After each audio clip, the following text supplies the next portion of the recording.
ఇప్పుడు ఈ పంచామృతములతో అభిషేకం చేస్తే ఏమవుతుందంటే అపారమైనటువంటి శివభక్తి పెంపొందుతుంది.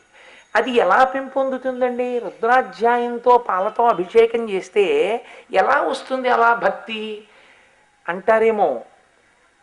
తమలపాకులు సున్నము వక్కపొడి కలిపి నవిలితే నోరెందుకు ఎరిపెక్కింది? ఇది అంతే.